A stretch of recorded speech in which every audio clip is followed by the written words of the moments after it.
Meus irmãos, entrando no capítulo 4, unidade 3 do nosso livro de Geografia Bíblica, nós vamos falar agora de Jerusalém no tempo e nos dias de Jesus, né?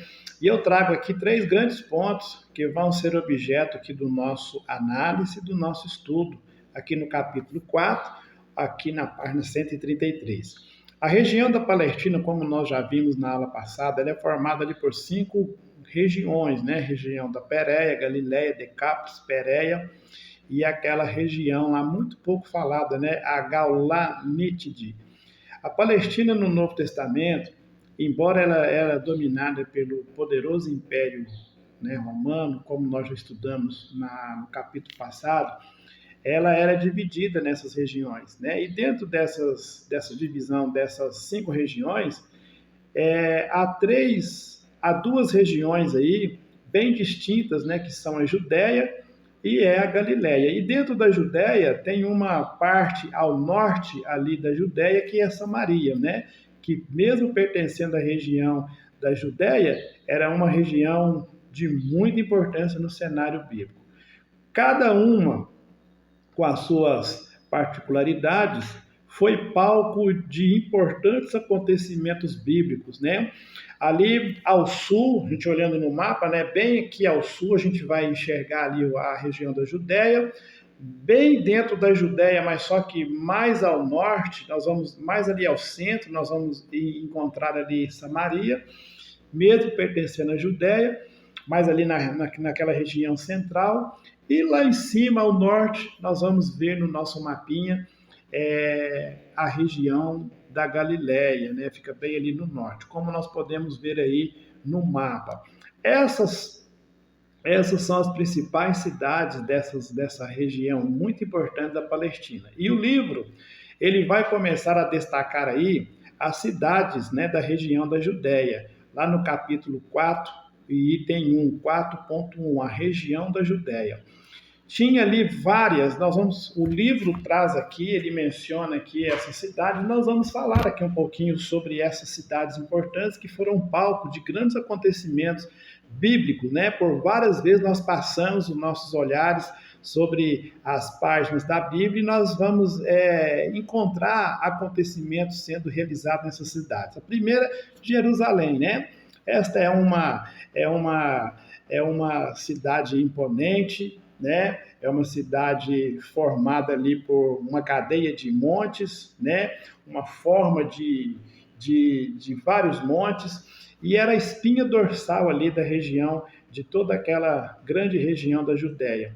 Está aproximadamente a 748 metros acima do nível do mar, e do mar Mediterrâneo, e 115 metros acima do nível do Mar Morto.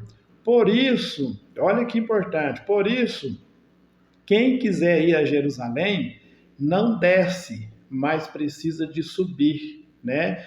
Precisa de subir. Por isso que nós estudamos nos livros poéticos, quando fala sobre os salmos de Ramage, os salmos de Davi ali, os salmos de Ramage, ou o Cântico dos Cânticos, que eram os salmos que o povo, quando ia a Jerusalém, na época das festas, eles iam cantando esses salmos, né? Por conta disso, chamava-se o Cântico dos Degrais. Cântico dos Degrais são os salmos que fazia parte dessa coleção de 15 salmos, né? Os salmos das peregrinações, que são os salmos que vai do Salmo 120 até o 134. Esses 15 salmos, essa grande coleção de salmos, que também é chamado de Salmos de Ramage, Cânticos de subida ou cânticos dos degraus. Por quê? Porque quem vai a Jerusalém não desce, só há como ir a Jerusalém subindo, né? Só há ali como subindo. Olha que coisa boa, como é bom aprender. Como é bom aprender, não é verdade? Nós falamos isso no livro passado, no livro de livros poéticos da Bíblia. Segunda cidade importante é Belém, né? Que significa em hebraico casa de pão. Foi aonde Jesus nasceu, né? Cidade natal de Jesus, cidade também de Davi. Foi aonde Jacó ele sepultou a sua esposa Raquel, né? Foi também por ordem de Herodes, né? Foi decretado matar todas as crianças do sexo masculino de até 2 anos de idade. E aí, na tentativa de eliminar o rei dos judeus, no entanto, José e Maria fogem para o Egito e Jesus ele fica ali com a sua família no Egito por um tempo. Isso nós vamos ver lá em Mateus 2, capítulo 12. Então Jesus ele nasceu em Belém, mas ele teve que fugir de Belém, depois ele se cria até os 30 anos em Nazaré. A terceira cidade mencionada no livro, de muita importância na região da Judéia, é Hebrom. Foi onde Sara, né, foi sepultada. Abraão, Isaac e Jacó habitou ali por um período grande, né? Antes de Jerusalém ser capital de Israel, Hebrom foi a capital de Israel, né? Na qual Davi reinou 7 anos. Nós vamos ver isso lá em 2 Samuel 5 e 5, capítulo 5, versículo 5. A outra cidade importante da região da Judéia é Betânia. Era uma aldeia que ficava a 3 quilômetros de Jerusalém. Foi aonde Jesus tinha ali os seus amigos, né? Tinha ali aquela família que ele dizia que amava tanto, casa de Marta, de Maria, de Lázaro, né? Foi aonde ele ficava por muito tempo, ele amava essa família, lá ele ressuscitou Lázaro também. Uma outra cidade muito importante da região da Judéia era Emaús, que também é conhecida, né? Muito conhecida, era uma aldeia que ficava a 12 quilômetros de Jerusalém. Foi aonde os discípulos, depois da morte de Jesus, eles vão embora desconsolados, né? Voltando com desconsolados para a aldeia de Emaús, e eles voltando para casa, no caminho, Jesus encontra com eles, conversa com eles, o coração deles ardia, né? E quando eles sentaram na mesa, eles partindo o pão, aí sim eles conheceram que era Jesus. Está lá em Lucas capítulo 24, versículo 13. A outra cidade muito importante da região da Judéia, mas ela já está bem mais lá no centro, é Samaria. Um território dentro da Judéia, mas é muito importante Samaria. Os samaritanos era aquela mistura, né? Nós até já falamos em aulas passadas, era aquela mistura da população deixada pelos assírios no momento do cativeiro, né? Cativeiro do Reino do Norte, aonde os assírios levam cativo as 10 tribos do Reino do Norte, levam cativos para o cativeiro assírio, e depois que eles levam essas pessoas cativas, o que era de melhor, fica ali um remanescente, né? Fica ali um remanescente. E isso aconteceu ali em 720, 722 anos antes de Cristo. E eles levam e fica um remanescente. E junto com esse remanescente, os assírios mandavam para lá todo o refúgio ali dos assírios de Nínive, ou seja, toda curva de rio, todo o refúgio era jogado para lá. E isso, tudo que era de ruim, os assírios mandavam para Samaria. E essa mistura desse refúgio assírio com o remanescente das tribos do Reino do Norte que não foram levadas cativos, essa mistura gerou os samaritanos. E os judeus não consideram uma raça pura, e por isso eles não se comunicam, né? Por isso eles não se comunicam. E perto de Samaria tinha uma cidadezinha chamada Sicar, lembram? Jesus disse lá em João capítulo 4, versículo 3, Jesus estava na Judéia e Jesus ele disse, olha, foi para a Galiléia, versículo 4, mas era necessário passar por Samaria, ou seja, não tinha outra rota, ele tinha que passar ali por Samaria. Por quê? Porque ele tinha que quebrar o protocolo, tinha que quebrar esse preconceito entre o povo, né, que o povo tinha, samaritano, judeu, judeus samaritanos, e ali em Sicar era onde morava aquela mulher samaritana, que foi ao poço buscar água, e tendo o um encontro ali com Jesus, Jesus mudou a sua vida, Jesus mudou a sua vida. Aliás, foi ela mesma quem falou isso ao seu povo, né? Ela disse, vinde e vede o homem que mudou a minha vida. O homem que mudou a minha vida, e essa mulher, ela virou ali uma grande missionária, ela evangelizou todo o seu povo, né, com o testemunho do que Deus fez na vida dela, através do encontro que ela teve com Jesus ali no poço, ela teve um grande encontro com o Senhor. E isso aí aconteceu ali na região de Sicar, né? Ali na região de Sicar, aquele papo gostoso dela com Jesus. Os judeus falam que se adora em Jerusalém, e nós aqui fala que adora aqui no Monte Gerizim. E aonde é o lugar mesmo de adorar? Jesus falou assim, olha, nem é em Jerusalém e nem é aqui em Gerizim, nem é aqui no Monte Gerizim, aqui na região de Samaria, mas é aqui, porque Deus é Espírito e importa que os verdadeiros adoradores adoram o Pai em Espírito e em verdade. E ali Jesus faz uma obra maravilhosa na vida dela. Mudando de região agora, né? Essa foi a região da Judéia. Mudando agora de região, muito importante, algumas cidades de uma região muito importante também, quando a gente passeia pela Bíblia, nós passamos por várias cidades da região da Galileia, né? Que era uma província romana, uma população constituída, né, ali de predominância gentílica, né? Era uma população onde era constituída de uma grande parte de gentios, ou seja, gentios, nós aprendemos, todo aquele que é nascido fora dos termos de Israel, né? Todos os nascidos fora de Israel são considerados gentios, né? E os habitantes da Judéia tratava os habitantes ali da Palestina com muito preconceito. Nós vamos ver isso ali em João capítulo 7, 52. És tu da Galileia? Examina e verás se pode surgir profeta da Galileia. Existia um preconceito muito grande. E na época de Jesus, essa região ela tinha aproximadamente 3 milhões de pessoas, né? Tinha 3 milhões de pessoas. Então era uma região muito grande, muito populosa e várias cidades, né? E que fazia dessa região uma região muito populosa, cerca de 3 milhões de pessoas.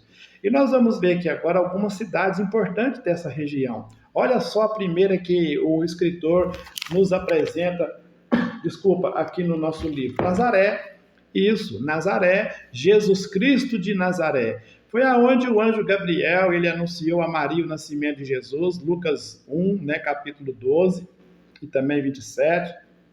Também é o lugar onde Jesus viveu aproximadamente 30 anos da sua vida. Ele passou a maior parte do tempo da sua vida ali em Nazaré. Lucas 4, versículo 14.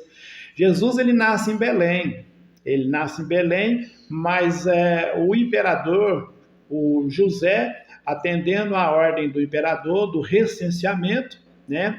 O imperador faz aquele edito, o imperador Otaviano, para que fizesse uma contagem.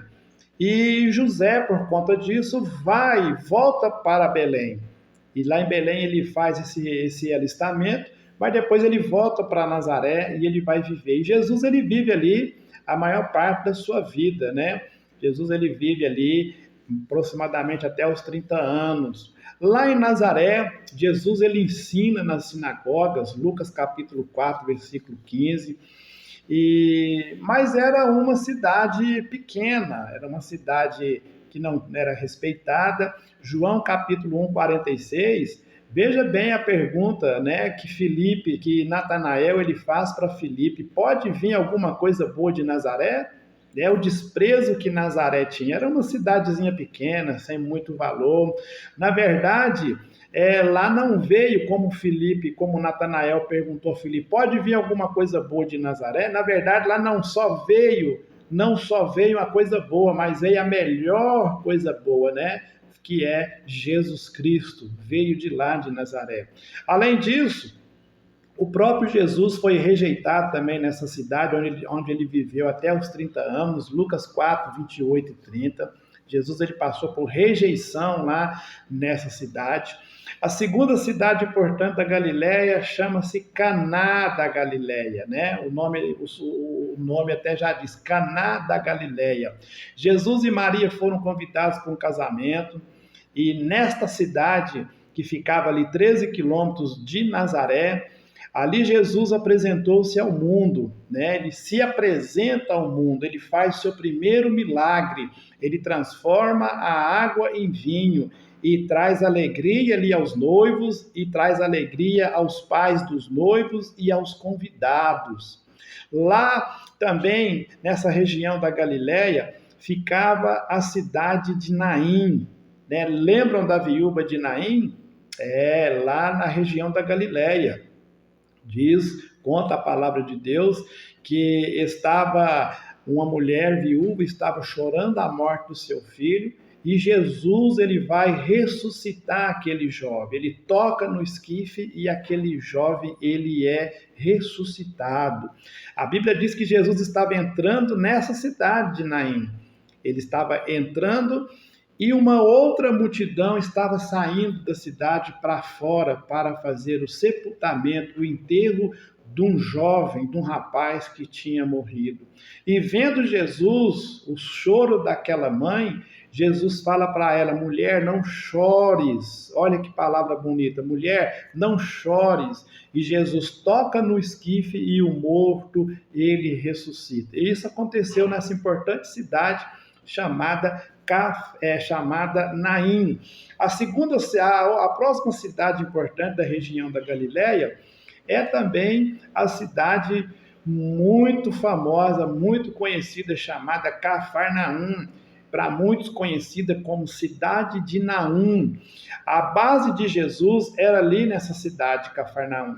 Ficava ali bem às margens do Mar da Galileia, né? Nós já aprendemos que o Mar da Galileia, Lago de Genezaré e Mar de Tiberíades são o mesmo local, e Cafarnaum ficava ali às margens do Mar da Galileia. Foi o centro ministerial de Jesus, né? Foi o centro ministerial de Jesus. Meu Deus! Jesus ele realiza ali muitos milagres. Nós ficaríamos aqui horas falando só dos milagres que Jesus realizou ali naquela cidade. A quinta cidade da região da Galileia, muito importante, é Betsaida. É a cidade natal de Pedro, é a cidade natal também de André, cidade vizinha, cidade de Cafarnaum, né? Foi lá nessa cidade de Betsaida que Jesus multiplicou os pães. Lembram? Lucas capítulo 9, versículo 10 ali até o 16, 17, conta essa história.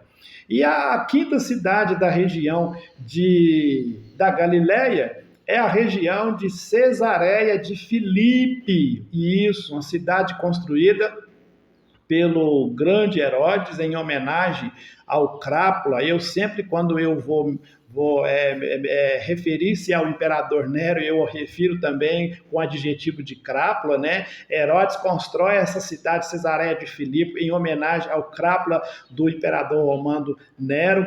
Herodes constrói ali um lindo templo, diz a história, com mármores brancos, em homenagem, tudo isso ao imperador, né? O imperador romano chamado Nero, um Crápula. A gente passa muitas vezes lendo aqui na Bíblia, e anda por essa cidade, por essa região aí de Cesareia de Filipe. Foi lá que Pedro faz aquela confissão: tu és o Cristo, o Filho do Deus vivo. Mateus 16, capítulo 15, 16, 17, 18. É dentro desse evangelho que Jesus está conversando com seus discípulos, e Jesus pergunta para eles: o que as pessoas pensam sobre ele? O que diz os homens sobre o Filho do Homem? E os discípulos começaram a pensar sobre isso. E ele, de cara, lhes diz: olha, e é interessante, antes de prosseguir, que Mateus ele tem o cuidado de informar o lugar dessa conversa, que não é um lugar qualquer. Ele dá o registro geográfico dessa conversa. Ele diz lá no texto que é lá na região de Cesareia de Filipe, né? O lugar geográfico que Jesus escolhe para esse momento importante. E não é qualquer momento. O que está acontecendo ali não é algo comum, pois é a primeira vez que a igreja é mencionada, que a palavra igreja é mencionada na Bíblia. Até ali naquele texto de Mateus 16, para trás, nunca se tinha e não se tem a palavra igreja. a expressão é forte, né? A palavra igreja, tu és Pedro, e sobre esta pedra edificarei a minha igreja, e as portas do inferno não prevalecerão sobre elas. A expressão forte também, né? Quando ele fala as portas do inferno não vai prevalecer contra a minha igreja. E a terceira expressão forte ali, que ele fala a minha igreja, ou seja, quem é que tinha o direito de usar o nome igreja pela primeira vez, se não fosse, na verdade, o dono da igreja, Jesus Cristo? E ali, em Cesareia de Filipe, o Senhor, ele manda os discípulos, sai lá na rua, anda pelas ruas e vejam com os homens o que os homens dizem do ser o filho do homem. Uns diziam João Batista, outros Elias, outros Jeremias, outros ou um dos profetas. Mas Pedro levanta e diz, Senhor, tu és o Cristo, filho do Deus vivo. E aí ele fala, Simão Barjonas, bem-aventurado és, que não foi carne e sangue que te revelou, mas o meu Pai que estás nos céus. E aí eu te digo que tu és Pedro, e sobre essa pedra edificarei a minha igreja. Ali na região de Cesareia, Jesus, ele fundou a igreja, né? Jesus, ele fundou a igreja ali naquele momento importante. E o que eu estou tentando mostrar aqui também, nessa conversa sobre região da Galileia, e nós chegamos aqui numa cidade importante que é Cesareia, é que o texto vai nos informar o lugar escolhido por Jesus para esse momento tão importante, que é a região da Cesareia de Filipe. Por quê? Porque ele escolhe ali aquele lugar para fundar a sua igreja. Né? E é um acontecimento muito importante. Por que ele não fundou a sua igreja em Jerusalém, em Cafarnaum? Né? Por quê? Porque essa região era uma região predominantemente gentílica, majoritariamente gentílica. A maioria dos seus habitantes eram gentios, e nós já aprendemos, gentil é todos os que são nascidos fora dos limites territorial de Israel. Então, considerada pelos judeus daquela época uma cidade amaldiçoada. Por quê? Porque lá estavam os gentios, lá estava um povo que tinha nascido fora de Israel, e os judeus consideravam aquela região de Cesareia de Filipe uma cidade amaldiçoada. E Jesus escolheu a região de Cesareia de Filipe para falar sobre a igreja pela primeira vez. Ele funda a igreja ali naquela região. Então, os fariseus não iam para lá, pois todos nós sabemos, né, que aonde Jesus estava e os fariseus encontravam, sempre havia embate e desgaste. Então Jesus, ele vai para a região de Cesareia, ele sai da Judéia e ele vai para a região ali, para a cidade de Cesareia de Filipe. Por quê? Porque ele queria paz, ele não queria embate nem combate com os fariseus, né? Quer um ambiente de paz mais imponente do que a igreja, né? Ele queria um ambiente de paz para falar a primeira vez sobre a igreja, para fundar a sua igreja. E aqui já há uma grande lição para nós. A igreja, ela deve ser um lugar de paz. Igreja não é lugar de conflitos, não é lugar de brigas, né? Igreja é lugar para acabar os conflitos, para cessar as guerras, para trazer paz novamente. Por maior que seja o conflito que a gente passa no nosso dia a dia, a igreja é o lugar certo, porque é o lugar de paz.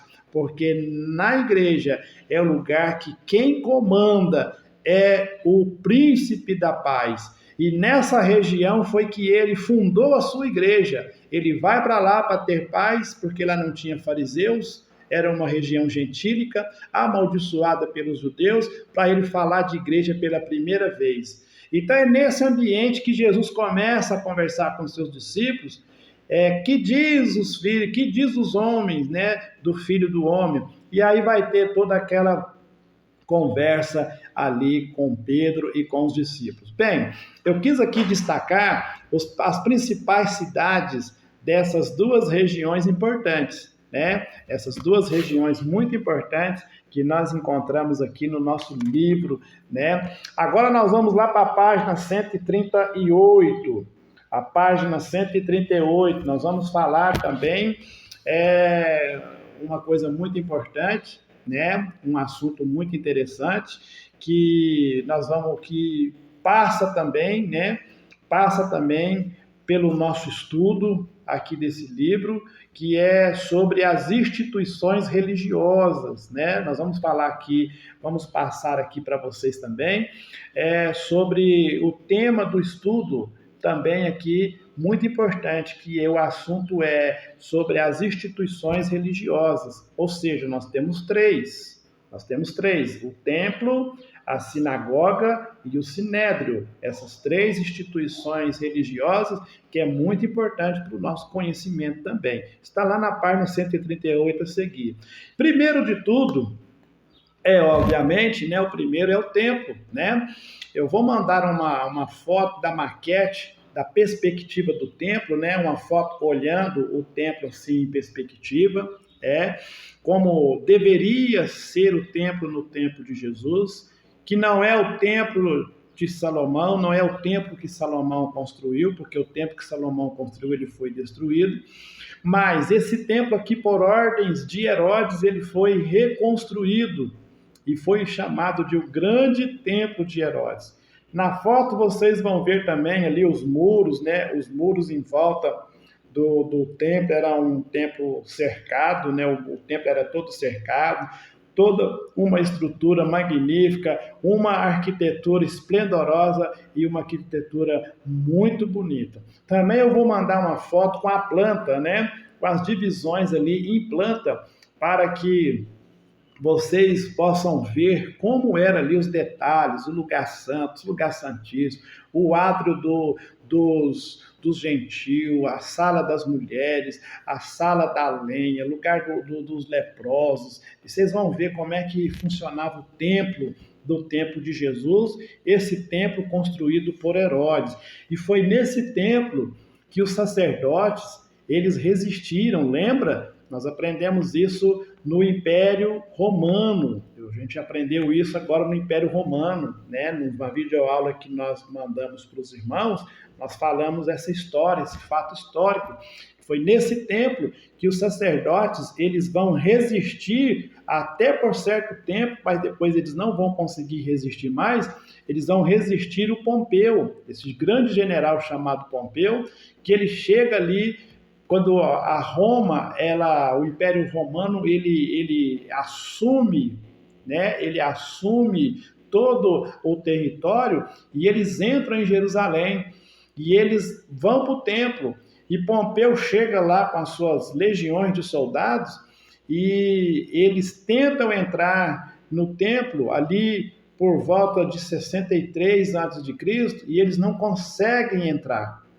A história diz que os sacerdotes estavam sitiados no templo, eles apresentaram até certo ponto de resistência por um bom período de tempo, mas Pompeu, cerca de 2 a 3 meses, eles conseguiram, entrar dentro do templo.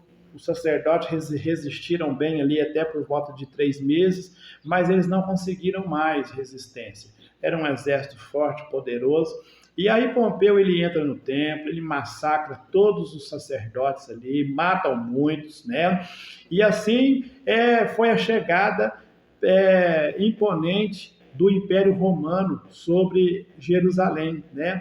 E vai dominando toda a região da Judéia, vai passando por cima de tudo, por cima de todos. Segundo lugar, segunda instituição religiosa muito conhecida nas Sagradas Escrituras é as sinagogas, né? Nas sinagogas, elas eram nas cidades pequenas, existiam sinagogas em cada lugar, cada cidade pequena existia ali as chamadas sinagogas, e que é um nome popular, nós conhecemos, nós já lemos, nós temos contato com esse ambiente, com esse nome, né? Sinagoga. E Jesus, nessa época, existiam muitas sinagogas, né? Nas cidades pequenas, elas tinham sinagoga. Em Jerusalém tinha o templo, mas nas cidades pequenas existiam várias sinagogas, né?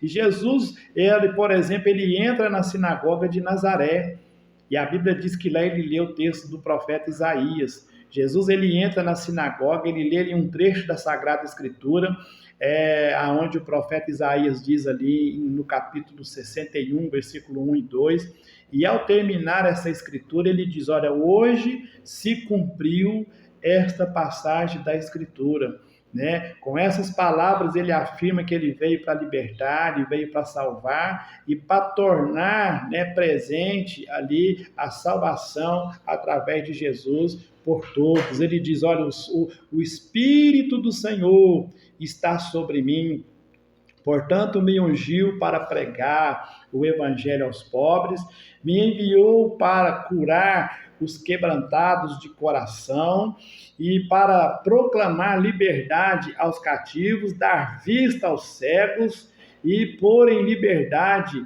a todos aqueles que estão oprimidos. E aí ele diz, e para anunciar o ano aceitável do Senhor. Hoje se cumpriu esta escritura. Jesus, ele falou isso na sinagoga de Nazaré, né? Então, a sinagoga era um segundo ambiente religioso de muita importância no cenário de Israel, no cenário do povo de Deus. Primeiro era o templo, segundo era a sinagoga.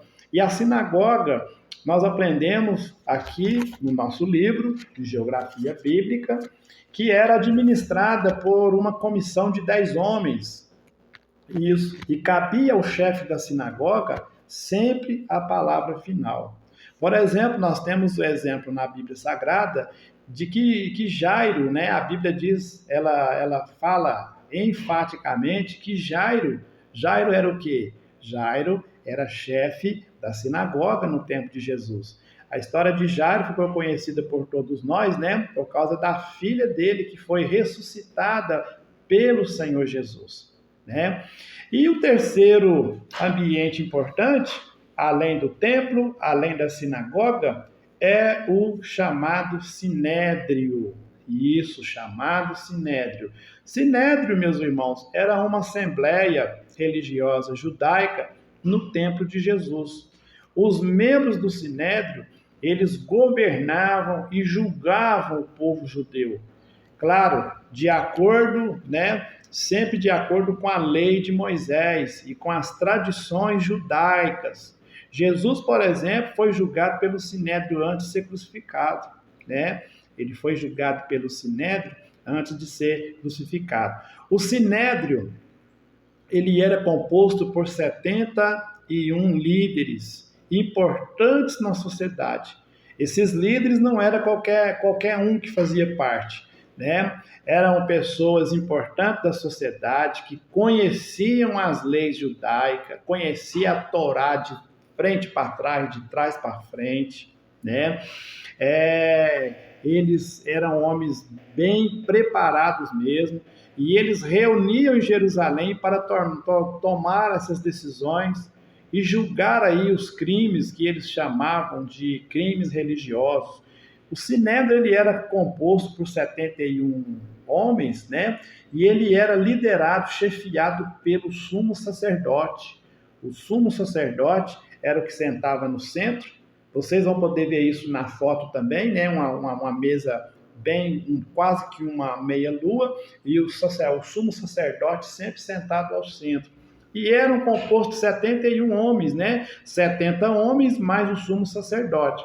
Homens nobres, homens bem preparados, tinha que ser bonito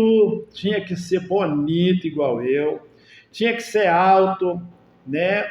Tinha que ser bem casado, tinha que ter os filhos exemplares para fazer parte do sinédrio, ou seja, tinha uma lista de requisitos, não era qualquer homem que fazia parte do sinédrio, tinha que conhecer a Torá, tinha que ser casado, tinha que ser bem casado, não é mal casado não, tinha que ser bem casado, ter os filhos sobre disciplina, filhos exemplares, tinha que ser alto, não podia ser baixo, tinha uma lista imensa de requisitos. E o sumo sacerdote era o que governava o sinédrio e ficava sempre ali no centro das reuniões. Ou seja, era 70 mais um, era 70 homens, os principais, e mais um, que compunha-se o sinédrio.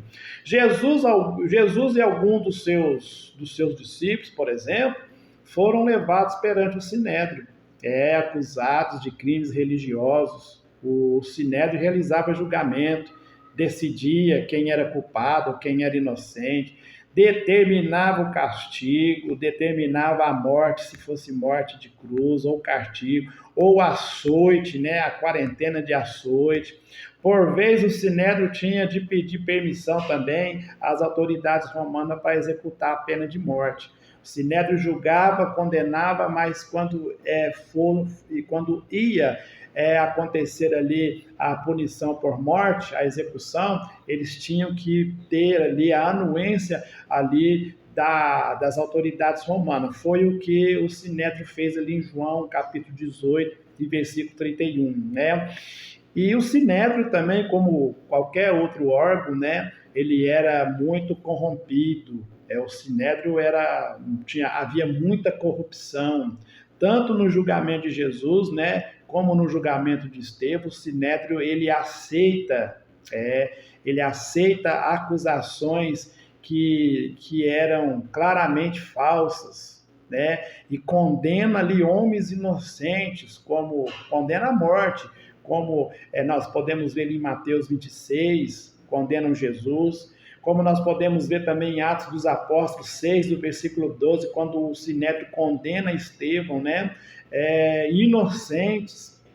Então o sinédrio também tinha esse poder de julgar, de condenar, muita corrupção. Tentaram o sinédrio intimidar Pedro e João para não falar mais sobre o nome de Jesus, tentaram intimidar eles para eles não falarem do nome de Jesus, né?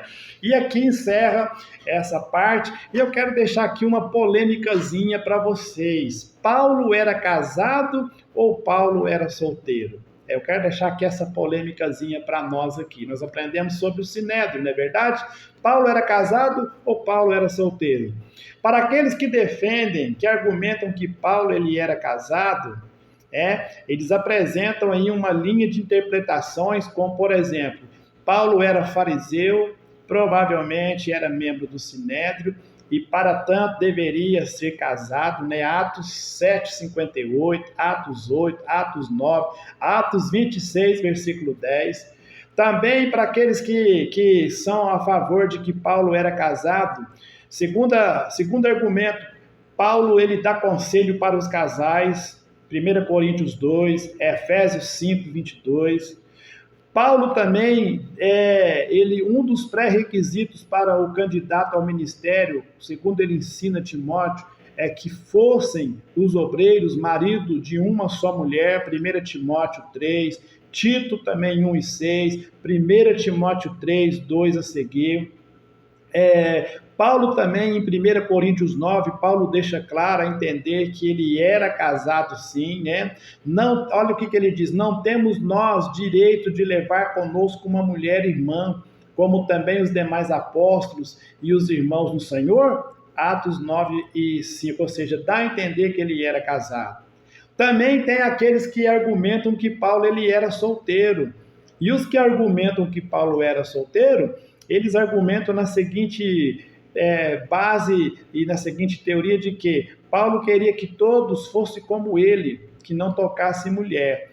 Eles também usam o argumento, eles usam também o argumento de que Paulo, ele obviamente não era casado, e apesar de falar de evidências claras acerca de uma ou outra posição, é razoável supor, de acordo com as provas apresentadas, por inferência, que Paulo ele era casado.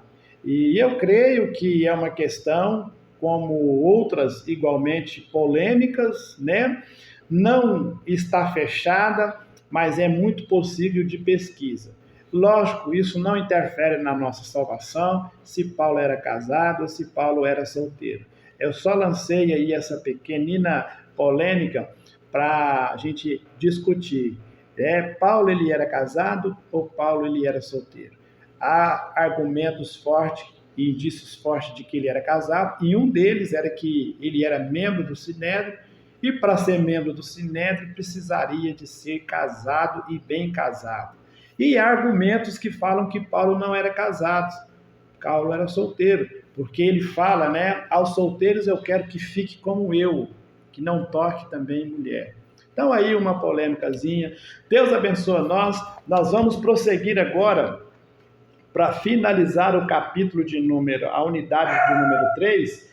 Nós vamos falar sobre a expansão do cristianismo, as viagens missionárias de Paulo e a sua viagem final a Roma. Deus abençoa. Tomar uma água. Próxima aula é esse capítulo 5 da unidade 3.